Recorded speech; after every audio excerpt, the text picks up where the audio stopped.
สถานีวิทยุสรานรม AM 1575การทูตเพื่อประชาชนเพื่อไทยก้าวไกลทันโลก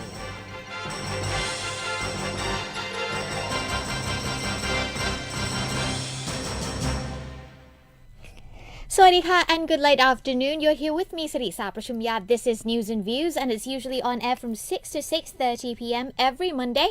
But right now, though, I'm live on Facebook. So if you're on the web and you are surfing on Facebook, be sure to check my program out. It's on the Saraญรม Radio webpage. Saraญรม Radio belongs to the Ministry of Foreign Affairs of Thailand. So if you are surfing around Facebook, looking through stuff, and happen to see me popping up, then be sure to check my program out. Also, if you're online and listening to online streaming, you can do so. You can listen to all of our programs from right here, Saraญรม Radio on thairadio.net as well. And if you're missing me live on Facebook right now, my show will be rerun on the Saraญรม webpage at 6 p.m. sharp right after the national anthem. So be sure to check me out on whatever channel that suits you. Anyways, I don't think I have to go through my ritual today of the weather because it is pouring outside. It has been pouring for the past hours, I think. I'm not sure if it has eased up a bit yet, but the rain has been falling non-stop for the past hour, quite heavily as well. So hopefully the Bangkok won't be too flooded. But as always, of course, be sure to keep an umbrella with you because it is pouring outside, and be sure to stay out of the rain so that you won't catch a cold. Because I was mostly spending time outdoors in the rain yesterday. I was at a water park in Pattaya, and it started to rain, and it was unbelievable.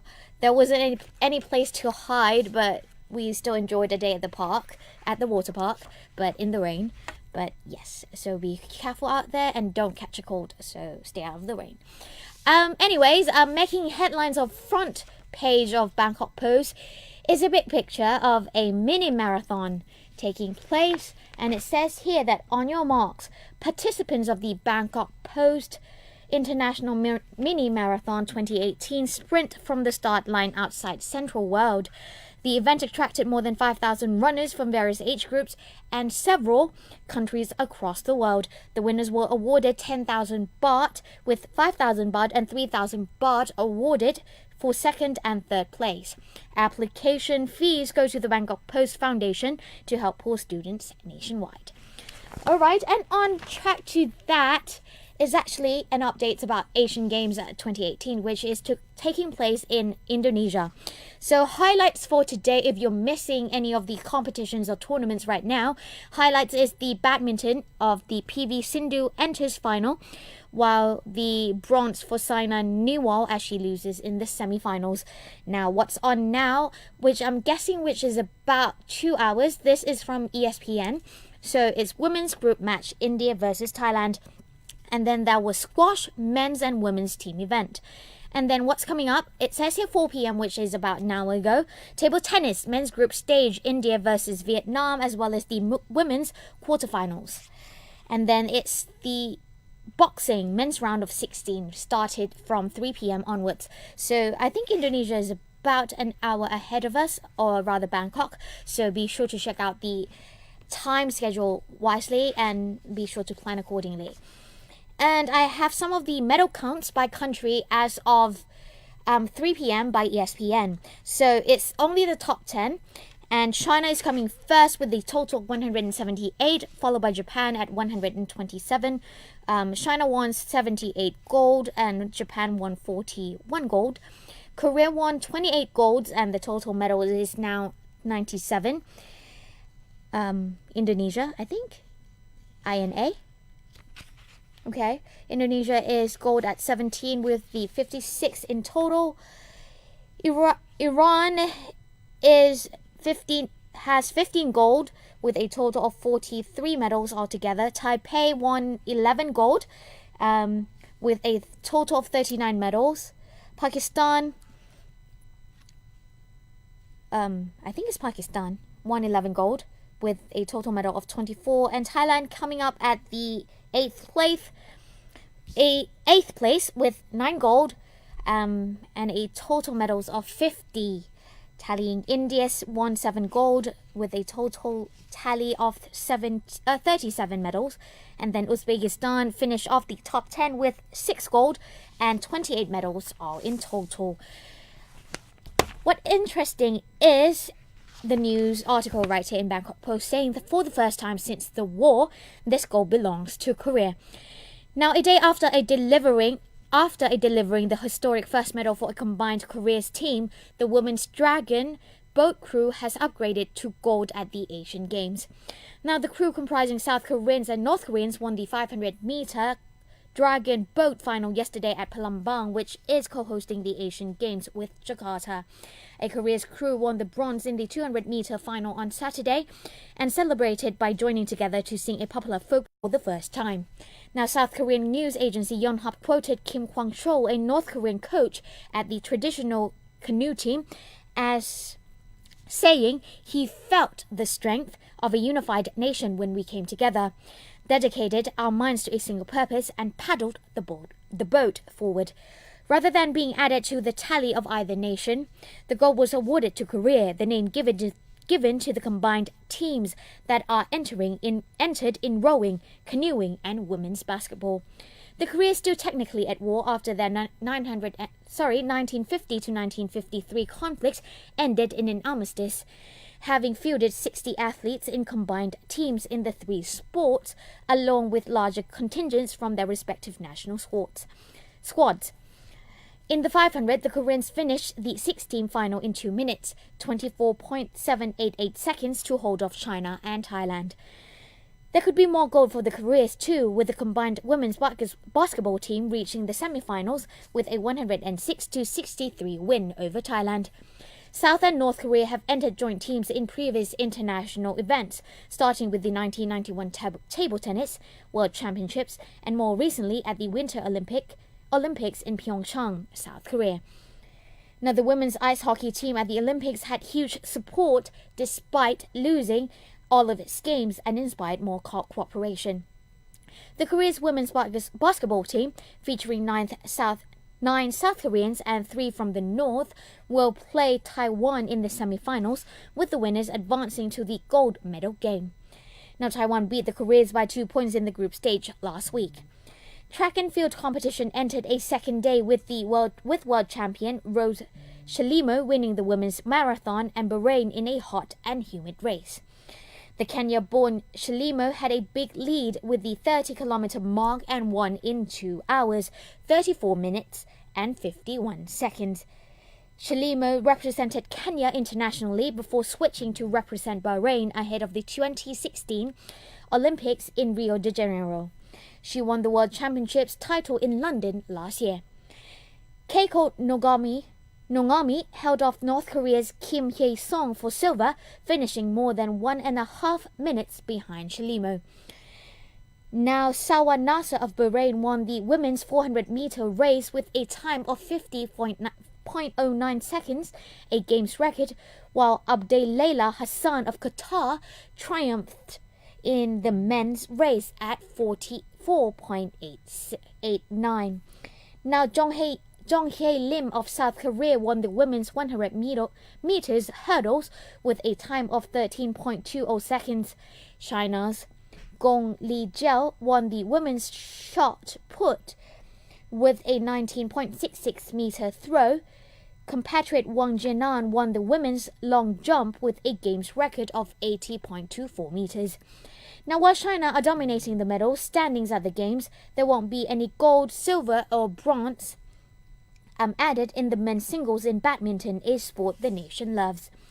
Shenlong lost to Indonesia's Anthony Sinusuka Ginting 21-19, 21-11 in the quarterfinals, meaning China is set to miss a medal in the men's singles for the first time since 2002, and only the second time since 1970.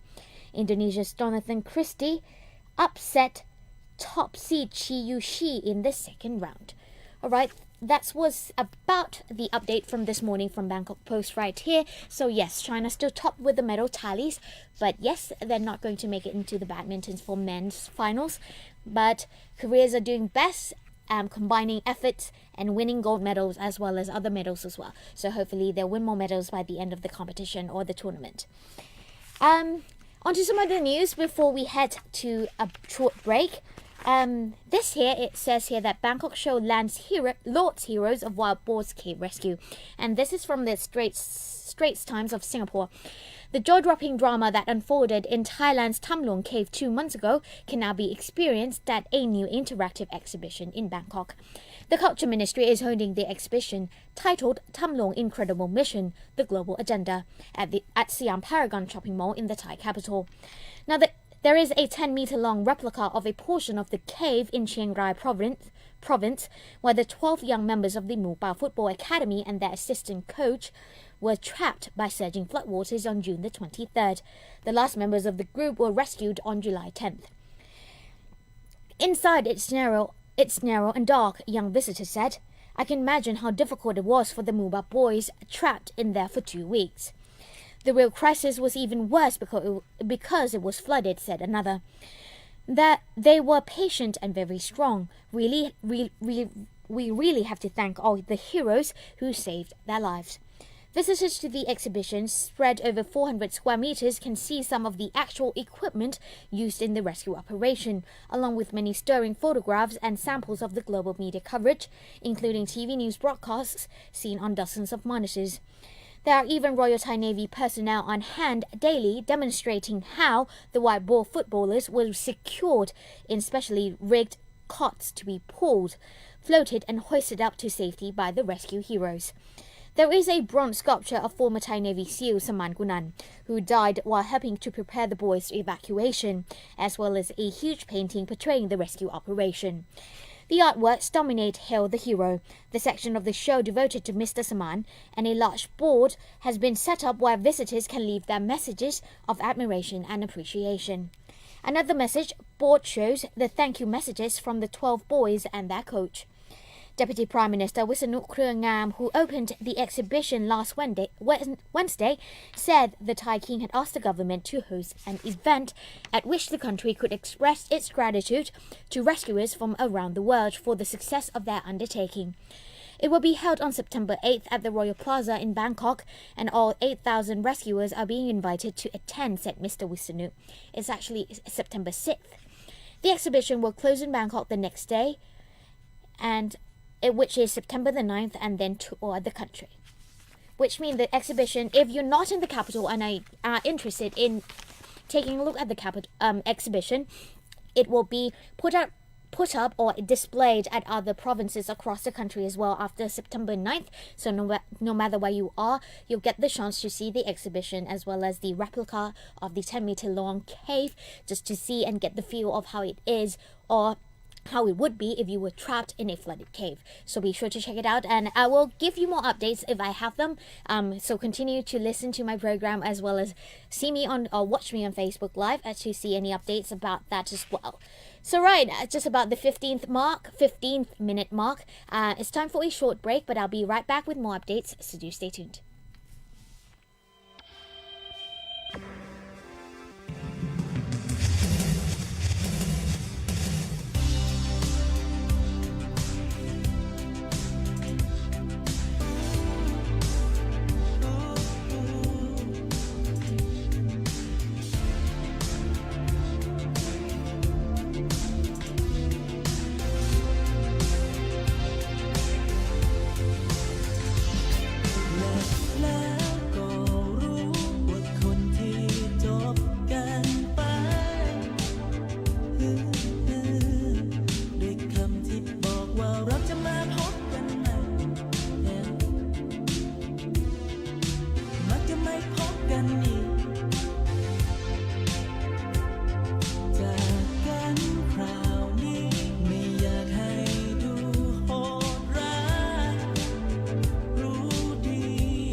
เธอรักใครมากสักคนคนเลือกเขาสักไปให้เธอรับไปเพราะรักเป็นเธอจะไม่ยอมแม้เธอปล่อยเขาก็มองแค่เธอสนใจให้เขารู้เดินไปอย่างที่ฉันกำลังที่จะทำเจ็บช้ำด้วยความเต็มใจขอแค่สักครั้งที่อย่างน้อยเธอสนใจแม้ทำได้เพียงตอนสุดท้ายเวลาไม่ว่าเธอคงอะไร Alright, welcome back. On to some more updates. I have some updates from the ministry as well, even though there is one on the front page of Bangkok Post right here, and it says that visa waiver still in effect. The Ministry of Foreign Affairs has dismissed rumors in the social media that South Korea planned to stop giving a visa waivers to Thais, which has been in effect since 1981 due to the influx of refugees and illegal immigrants. The ministry spokeswoman Busadi Santipitak said yesterday that the ministry has yet to receive any notification from South Korea about the rumored termination of the visa waiver. Now, she insisted the visa waiver agreement between Thailand and South Korea remains in effect. Ms. Busadi also warned that South Korean immigration authorities strictly screen visitors upon arrival and urged Thais to adhere to South Korea's immigration law. Now, in June, South Korea's Justice Ministry considered suspending or cancelling the visa waiver for some nationalities who are prone to overstays, according to EnglishChosun.com. Now, Thais top the list because they make up an estimated 1/3 of illegal immigrants in South Korea. An estimated 65,000 Thais have stayed beyond the 90-day limit, according to Statistics Korea. The plan was scrapped over complaints from the Foreign Affairs Ministry, which argued that Thailand is a major partner in South Korea's foreign policy and a main escape route for North Korean defectors. Alright, so that is still to be confirmed, but right as of now, we do not have any information or confirmation from the South Korean ministry, so be sure to keep an update on that. On to some ministry updates before I sign off for today. The second meeting of the Thailand-Myanmar Joint Working Group on the preparation of the return of Myanmar displaced persons. On August the 24th, 2018, Her Excellency Mrs. Pusaya Matlang, Permanent Secretary of the Ministry of Foreign Affairs of Thailand, and His Excellency U Min Tu, Permanent Secretary of the Ministry of Foreign Affairs of Myanmar, co-chaired the second meeting of the Thailand-Myanmar Joint Working Group on the preparation of the return of Myanmar displaced persons at the Ministry of Foreign Affairs of Myanmar in Naypyidaw. The meeting was attended by relevant government agencies from both Thailand and Myanmar. The second meeting of Joint Working Group welcomed the progress on the preparation of the return of Myanmar displaced persons since the first meeting of the Thailand-Myanmar Joint Working Group in March 2018 in Bangkok. These include the return of the second batch of 93 displaced persons in May 2018, which resulted in increased interest by displaced persons to voluntarily return to Myanmar. Now, during the meeting, both sides agreed to collaborate closely on the return of the third batch of displaced persons by October 2018, and to establish technical working group on return comprising of officers from both sides to discuss details relevant to the repatriation procedures in order to facilitate and expedite future repatriation. Since 1984, the Royal Thai government has provided shelter and necessary assistance for displaced persons from Myanmar. At present, there are approximately 100,000 displaced persons from Myanmar residing in 9 temporary shelters in the provinces of Mae Hong Son, Tak, Kanchanaburi, and Ratchaburi. The next joint working group meeting will be held in early 2019. Another update is about Thailand conducting the joint maritime cooperation to strengthen effective prevention of illegal fishing. On August 6th to the 10th, 2018, Thailand Maritime Enforcement Coordinating Center, or Thai MEC is MECC, organized Crisis Management Exercise, or CMEX 18, along with the field training exercises for the fiscal year 2018 in the upper areas of the Gulf of Thailand, Chonburi Province. The exercises were aimed at promoting better understanding in conducting joint maritime operations among concerned agencies under Thai MEC, which includes the Royal Thai Navy, Marine Police Division, Customs Department, Marine Department, Department of Fisheries, and Department of Marine and Coastal Resources as part of the preparations to empower Thai MEC to become the Maritime Enforcement Administration Center in the future.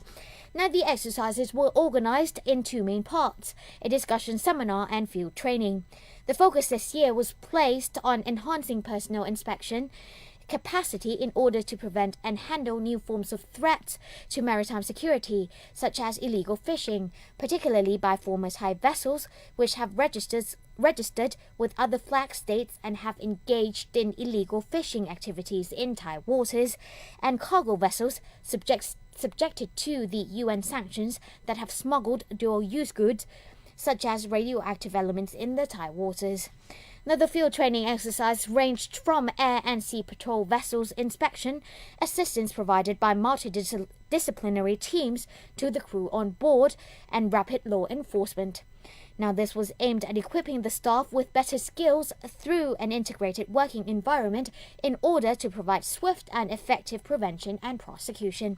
Now, the Royal Thai government aims to upgrade Thai MEC, which has been mandated to coordinate among concerned agencies to protect Thailand's maritime interests, to become the Maritime Enforcement Administration Center. This will enhance efficiency of the center in terms of unified command and in administering or controlling the operation of all relevant agency in the protection of maritime national interests in a more integrated, coordinated, and efficient manner. Now, in this regard, the National Legislative Assembly, or NLA, has already approved in principle the draft Maritime Enforcement Administration on May the 17th, 2018. Alright, those are all I have, all the updates that I have for today. But if you are looking at Bangkok Post, there are another headlines, which is ex-US base not secret prison, and there is a picture of some of the inside of the prison as well as the outer areas. If you're interested in reading more about it, be sure to check out a hard copy of Bangkok Post as well as the online website, as I'm sure that it will be put up on there as well. And then there is obituary. Oh dear, I didn't know about this. U.S. McCain dead at 81. So John McCain, a war hero and towering figure in the U.S. politics, known for reaching across the aisle in an increasingly divided nation, died on Saturday following a battle with brain cancer. He was 81. Now, the senator's passing marked the end of a 35-year political career that brought the independent-minded Republican within reach of the White House as his party's presidential nominee. It's been quite a ride. McCain, who was tortured during 5 years as a prisoner of war in Vietnam, wrote in a memoir published earlier this year. Now, I've known great passions, seen amazing wonders, fought in a war, and helped make peace. I made a small place for myself in the story of America and the story of my times. Now, McCain, who was being treated at his home in Arizona, was surrounded by his wife Cindy and his family during the final hours.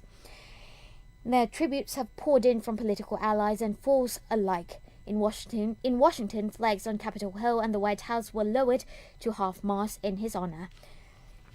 So if you want to read more about that, they do have more stories on the death of McCain on page 9, I think. Page 7th rather, but I think it's online as well, so be sure to check it out. And many condolences to the family of U.S. Senators McCain. May he rest in peace, and he's 81, and so normal fighting with cancer. So I'm glad that he is now in peace, and many condolences once again. Anyways, I'm running out of time again, and it's 2 minutes to go. Fun facts. Now, if you love Captain Crunch, if you are Americans, I'm hoping that you would. Most of the people who are Americans do.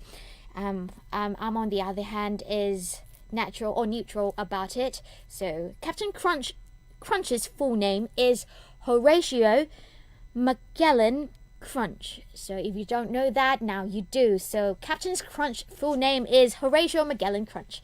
So if you love Captain Crunch, might as well just know that as a fact. Anyway, any quotes? A laugh can be a very powerful thing. Why? Sometimes in life, it's the only weapon we have. And that is a quote by Roger Rabbit from the movie Who Framed Roger Rabbit. Yes. If you're down, laughing can help. So, yes, he's right. Sometimes laughing is all the weapons you have. If you can laugh, I guess in a way you can make other people's laugh. It's like contagious. It's the same thing with yawning. If you started to yawn, people around you will also yawn with you. So laughing, I think it's some way contagious and it's similar to yawning. So if you're feeling down or feeling blue or just sad, try to laugh more. I guess in a way will help you become more happy in a way, even though that you just only forget about the sadness. For just a short time, it's better than not having any happiness at all. So laugh a lot so that you live a long life. Happiness bring a longer span of life, I would say. So be happy and do the best. Make the best of every day that you can. And just be happy. Life is short. So enjoy yourself and enjoy your life. Anyways, that's it. That's all I have for today. So if you have any more questions or just want to write to me or suggestions, I am Sirik Saprashumya. The address is the Ministry of Foreign Affairs of Thailand, 443 Rama 6 Road, Ratchathewi District. The postcode is 10400. The city is Bangkok, and it's in Thailand.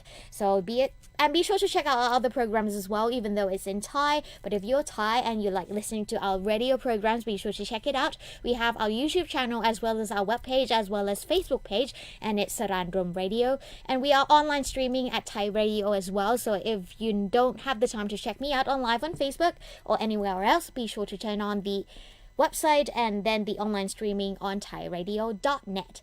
That's it for today. Have a great week, and I'll be with you guys next week with more updates. สวัสดีค่ะ